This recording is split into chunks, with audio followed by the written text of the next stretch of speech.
మన శరీరాన్ని వ్యాధుల బారి నుంచి రక్షించుకునేందుకు యాంటీ ఆక్సిడెంట్లు ఎంతో ముఖ్య పాత్రను పోషిస్తాయి. యాంటీ ఆక్సిడెంట్లు అంటే విటమిన్లు, మినరల్స్, ఎంజైమ్స్ మొదలైనవి. ఇవి మనలో గుండెపోటు, క్యాన్సర్, పక్షవాతం, క్యాటరాక్ట్, కీళ్ళ నొప్పులు, ఆల్జీమర్ వ్యాధి మొదలైన వ్యాధులను అరికడతాయి. యాంటీ ఆక్సిడెంట్లు మన శరీరంలో విడుదలయ్యే ప్రీ రాడికల్స్ ప్రభావాన్ని తగ్గిస్తాయి. మన శరీరానికి ఇంతలా ఉపయోగపడే యాంటీ ఆక్సిడెంట్ రిచ్ ఫుడ్ ఏంటో ఇప్పుడు చూద్దాం.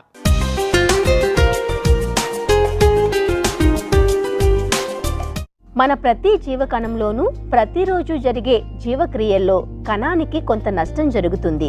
దీన్నే సెల్ డ్యామేజ్ అంటారు. యాంటీ ఆక్సిడెంట్స్ ఉన్న ఆహారాలను ఎక్కువగా తీసుకోవడం వల్ల సెల్ డ్యామేజ్ తగ్గడమే కాకుండా కణానికి తగిలే దెబ్బలను యాంటీ ఆక్సిడెంట్స్ రిపేర్ చేస్తాయి. గ్రీన్ బెల్ పెప్పర్లో యాంటీ ఆక్సిడెంట్స్ పుష్కలంగా ఉండి వివిధ రకాల క్యాన్సర్లను నిరోధించే వ్యాధి నిరోధక శక్తి కలిగి